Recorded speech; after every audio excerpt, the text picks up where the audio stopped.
From Australia, this is VK1WIA and the weekly WIA amateur radio news service on RF, internet streaming and text at wia.org.au.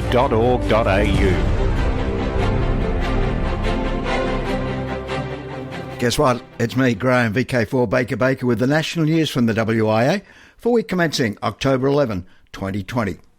In this news, WIA Director Oscar VK3TX and repeaters in VK, WIA and Amateur Radio Magazine Editor-in-Chief Roger Harrison, VK2ZRH, WIA Vice President Lee Moyle, VK3GK, and RAW.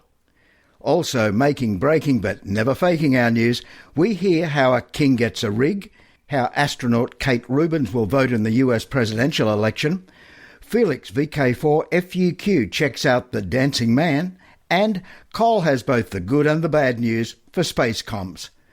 But first, news from about as far away from home as possible. This week, an amateur radio operator in British Columbia picked up a radio signal from Mars. It came from NASA's Mars Reconnaissance Orbiter, flying just 274 kilometres above the red planet's surface. Such a detection is possible because, right now, Mars is unusually close to planet Earth. Want to hear what it sounds like? Crank up the volume, forgive the sibilance, and listen to the Martian Doppler shift thanks to spaceweather.com.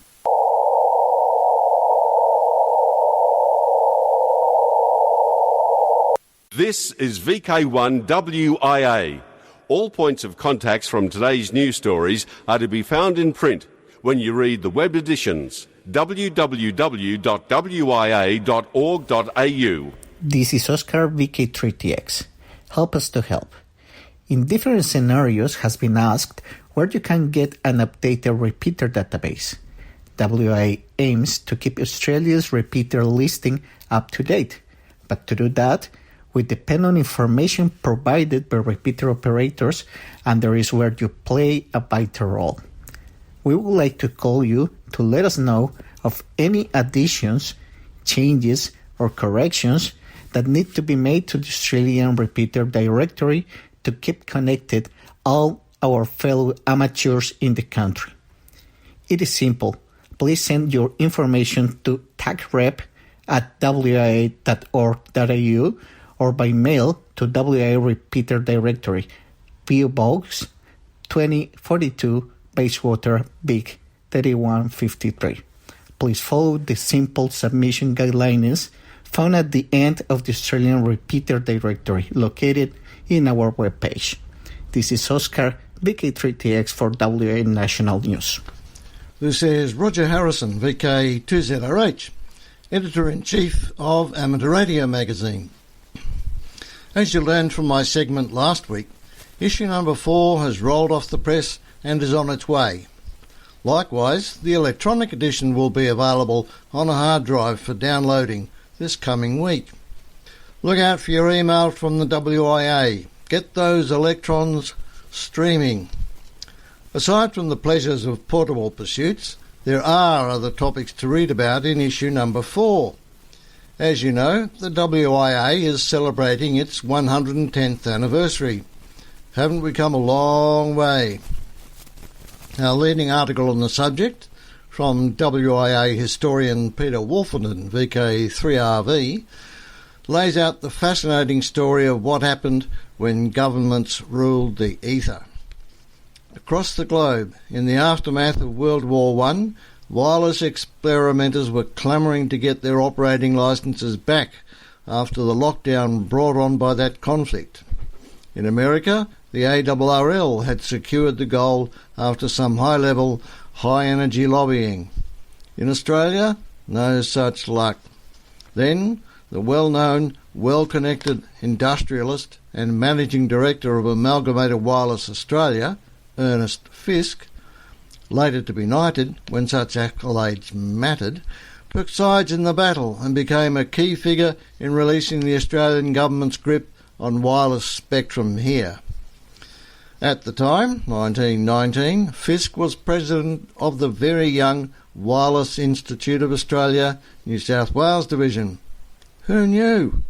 At this stage, I will have to leave it to your imagination, or, more likely, your finger on the mouse button to learn what came next. This has been AR Magazine Editor-in-Chief Roger Harrison, VK2ZRH, for VK1WIA News. From Australia, this is VK1WIA and the weekly WIA amateur radio news service on RF, internet streaming and text at wia.org.au. International news with thanks to IARU, RSGB, SARL, Southgate Amateur Radio Club, ARRL, RAC, NZART, Amateur Radio Newsline, and the worldwide sources of the WIA. I'm Jason, VK2LAW. We begin this week's international news from New Zealand. DNA3 makes a K9. Illegal transmissions on police channels. Recently, Radio Spectrum Management assisted police in bringing charges against a man who was intentionally disrupting police radio communications. The culprit was using an illegal radio to cause havoc. After the police made a K9, an arrest, he appeared in the Dunedin District Court and pleaded guilty to several police charges and 2 charges under the Radio Communications Act 1989. Good news from Thailand. King Vajiralongkorn receives ham radio call sign Hotel Sierra 10 Alpha. NBTC and RAST presented the amateur radio call sign Hotel Sierra 10 Alpha to His Majesty King Vajiralongkorn and provided equipment at a ceremony in the Dusit Palace, Bangkok. Thailand's communications regulator, the NBTC Secretariat, represented by General Sukit Kamasundara, and the Radio Amateur Society of Thailand, RAST, under the royal patronage of His Majesty the King, led by its president, Hotel Sierra 1 Fox Victor Lima, and accompanied by committee members of the society, participated in a ceremony for His Majesty to present an advanced class amateur radio licence and the call sign Hotel Sierra 10 Alpha to His Majesty. To Europe now. In Italy, a decree issued by Italian Ministry of Economic Development means that remote oral exams can be held to enable Italians to get their amateur radio licence. The oral exam consists of an individual telematic interview aimed at ascertaining the candidate's preparation in electronics and radio technology and knowledge of the laws and regulations relating to radio communications. The examination is carried out using a free online video conferencing platform chosen by the examination board by communicating it in advance to the candidates. To carry out the examination, the examining commission prepares 3 envelopes, in each of which 5 questions relating to the topics indicated in the first part of the examination program. 3 refer to the technical areas. The exam is considered passed if the candidate correctly answers 3 questions, provided that at least 2 are technical and 1 related to regulations. Italy has a single class of amateur radio licence, SEPT Class 1, equivalent to UK full licence. IARU Region 2, new band plan released. IARU Region 2 has released the 2020 revision of the band plan and made procedural changes so that future adjustments shouldn't take up to 3 years. The band plan includes the change approved at the General Assembly meetings in Lima in October 2019 to add an amateur satellite uplink subband from 21125 to 21450 kHz on a non-exclusive basis, which matches similar changes in the Region 1 and Region 3 band plans. In the USA, amateur to cast her absentee ballot from ISS. Although more voters than ever in the US are expected to use absentee ballots in November's presidential election, one amateur radio operator will be casting her ballot from space. Don Wilbanks, AE5DW, from our US sister network, has those details. Astronaut Kate Rubins, KG5FYJ, has a few important things on her agenda following her mid-October launch from Russia to the International Space Station. Once there, she'll begin her research using the Cold Atom Lab aboard the ISS. She will also work on a cardiovascular experiment. and she plans to cast an absentee ballot and vote in the United States presidential election. According to Space.com, her vote will take the form of a secure electronic ballot which gets transmitted to Mission Control and sent on from there to the county clerk back home in Texas. Of course, high-flying absentee ballots are nothing new for her. According to the Associated Press, she and fellow astronaut Shane Kimbrough, KE5HOD, voted for president the same way in 2016, hoping their votes would go the distance. Thanks, Don. And still to come, special interest group news with Coal VK3GTV and operational news with Felix VK4FUQ. For WIA National News, in Sydney, I'm Jason, VK2LAW. Ham Radio Operational News. It's a contact sport. I'm Felix, VK4FUQ. Oceania Contest, CW from 0600 hours UTC Saturday, October 10 to 0600 hours UTC Sunday, October 11. That, of course, is this weekend. CQ Worldwide DXSSB, October 24-25. CQ Worldwide DXCW, November 28-29. December 6 to 8, 160 metres worldwide.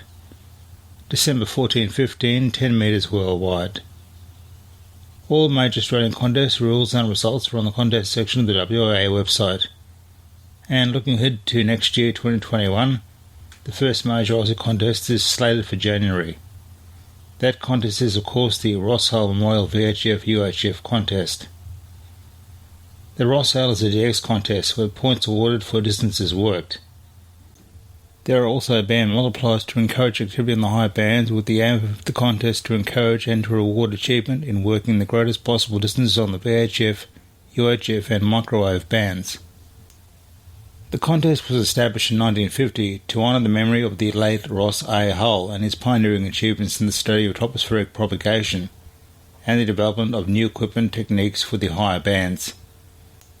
Upcoming contest date and time is the month of January. Rob Hare, VK2XLC, is contest manager for the Ross Hull. DX Window, Chile. Members of the Chilean Pacific DX Group are QRV with special call XR500M during October to celebrate the 500th anniversary of Magellan's navigation of this strait named after him. The Strait of Magellan, also called the Straits of Magellan, is a navigable sea route in southern Chile, separating mainland South America to the north and Tierra del Fuego to the south, and is considered the most important natural passage between the Atlantic and Pacific Oceans. QSL via XQ7UP. In for the fun, not the money. This next station on the DX band is QSL via PayPal. The station is operating from Suriname. UDEL CO7XY is QRV as PZ2YT from Nigeria in the Suriname, and activity of late has been on 20 metres using SSB. QSL via PayPal, with more info on QRZ.com. From Kuwait, be listening for the call sign 9K2K during the CQ Worldwide DXSSB contest, October 24 and 25. Send QSLs to EC60X or by LOTW. Australian special event, The Dancing Man. VI-75WW2 is active until November 11, 2020, commemorating the 75th anniversary of the end of the Second World War. Bonaire. PJ410 is a special event station active during October 2020 to commemorate the 10th anniversary of the 10th of October 2010. On that date, the former country of the Netherlands Antilles was dissolved, and Bonaire became a special municipality of the Netherlands. As a result, Bonaire became a new DXCC entity on October 10, 2010. Felix VK4FUQ here, and I'll sign off, but now with breaking news is editor Graham VK4BB. On your Felix, now this is a story of a very special event station, VK65PFA. Australian Rotarians of Amateur Radio, or RAW, will be activating the special event station VK65PFA. That is VK65 Polio-Free Africa to celebrate the eradication of the wild polio virus in the 65 countries, states and territories in Africa, as announced by the World Health Organization on August 25 this year. Joining us now with more, WIA Director and Royal Member, VK3GK, Lee Moyle. The activation commences on October the 24th to mark World Polio Day and will be active until November the 24th, 2020. The campaign to eradicate polio by Rotary International was initiated by Sir Clement Renouf. Sir Clement William Bailey Renouf, AM, 19th of April 1921, 11th of June 2020, was an Australian accountant and president of Rotary International from 1978 to 79. In his latter role, he contributed significantly to the planned eradication of poliomyelitis worldwide. He was born in Ingham, Queensland in 1921. He joined the Nambour Rotary Club in 1950 and remained a member until his passing recently. In 1978, Clem became World President of Rotary International. He died in June 2020 at the age of 99. Clement Renouf was appointed a member of the Order of Australia in 1979. He was knighted in 1988 for an outstanding service to the community and awarded the Centenary Medal in 2001. Rotary has been working to eradicate polio for more than 35 years. Its goal of ridding the world of this disease is now closer than ever. As a founding partner of the Global Polio Eradication Initiative, polio cases have been reduced by 99.9% since Rotary's first project to vaccinate children in the Philippines in 1979. Rotary members have contributed more than $2.1 billion and countless volunteers' hours to protect nearly 3 billion children in 122 countries from this paralysing disease. Rotary's advocacy efforts have played a role in decisions by governments to contribute more than $10 billion to the effort. Today, polio remains endemic only in Afghanistan and Pakistan, but it's crucial to continue work to keep other countries polio-free. If all eradication efforts stop today, within 10 years polio could paralyse as many as 200,000 children each year. QSL information will be posted on qrz.com. If you are currently or have been a Rotary member and have an amateur radio licence, then consider joining ROA, Rotarians of Amateur Radio. Contact Bill, VK4ZD, at bill@mainlinkit.com for more information. That's Bill at mainlinkit.com. Or see the ROA website at www.ifroar.org or our Facebook page. 73 is from Lee, VK3GK and ROA member.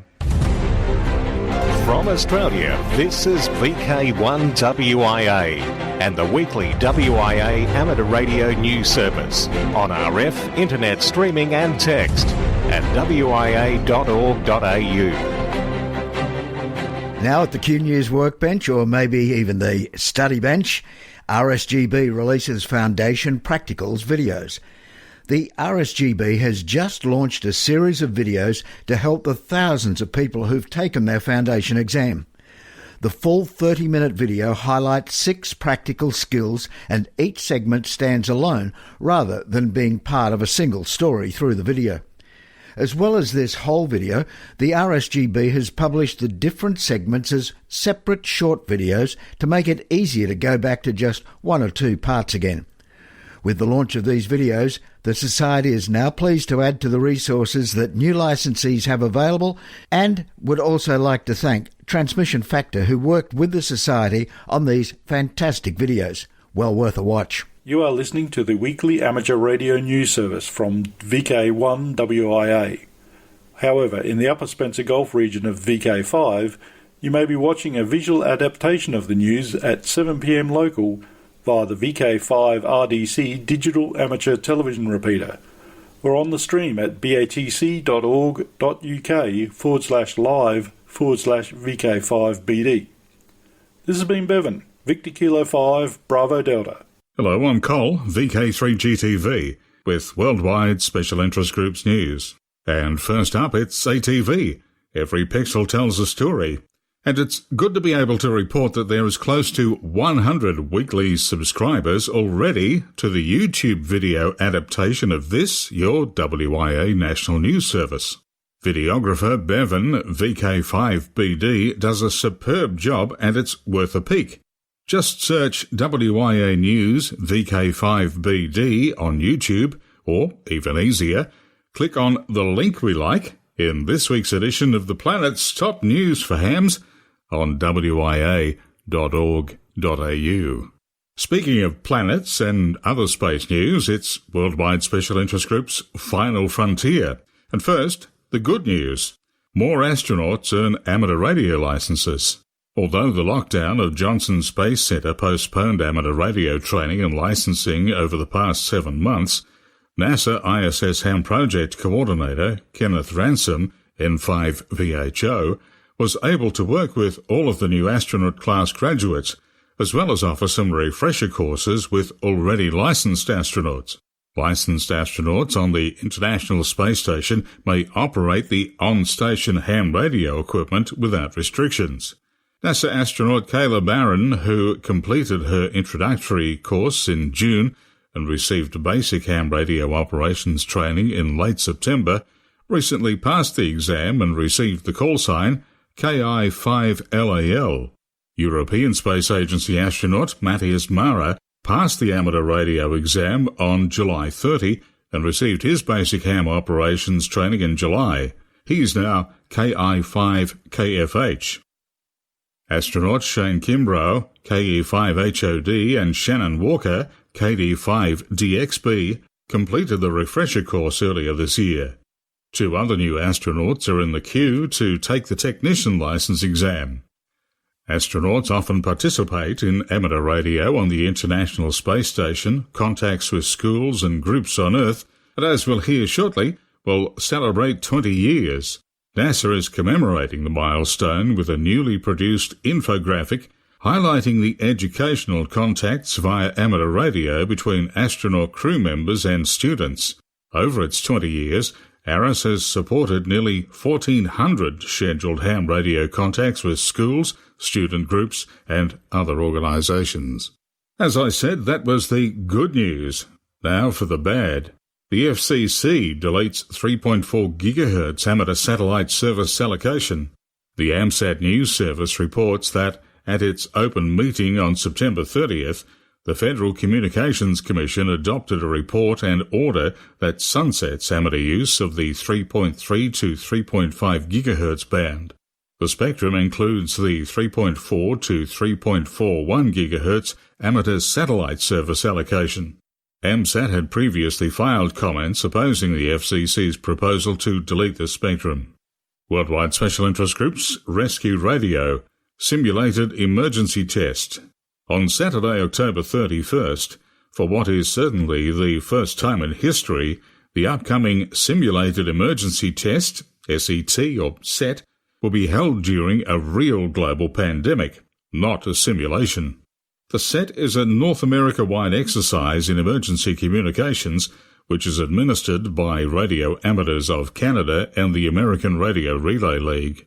There are different circumstances throughout the country, and the various levels of governments, local, municipal, provincial, territorial and federal, continue to monitor the situation and develop strategies designed to ensure safety while reducing the impact on the economy. It is of the utmost importance, therefore, that all participants have ensured they stay safe and respect the specific rules and requirements in their jurisdiction. The SET theme for 2020 is based on a severe winter storm. October 28th SET is not taking place, it's on October 31st.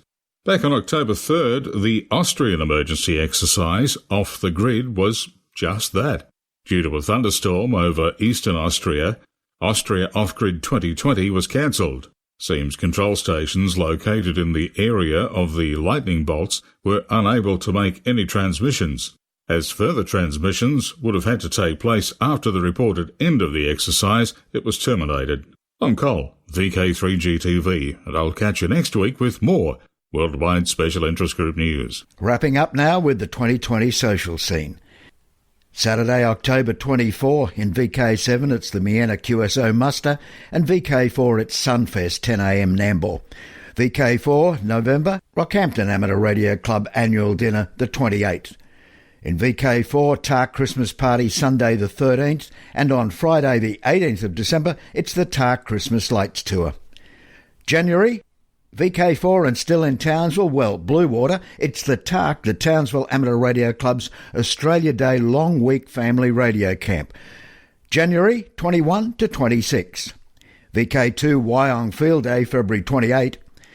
Alara Meet 2021 happens Bendigo in VK3, October 1 through 4. And in November, it's the biennial Hamfest at the Miena Community Hall. Now till next we meet, I'm Graham, VK4BB. Walk softly.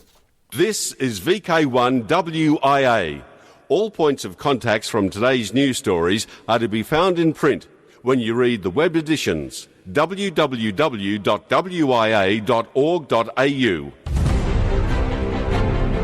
From Australia, this has been VK1WIA and the weekly WIA Amateur Radio News Service. On RF, we thank our rebroadcast team and you for listening. And remember, internet streaming and text of this news is available 24/7 at wia.org.au.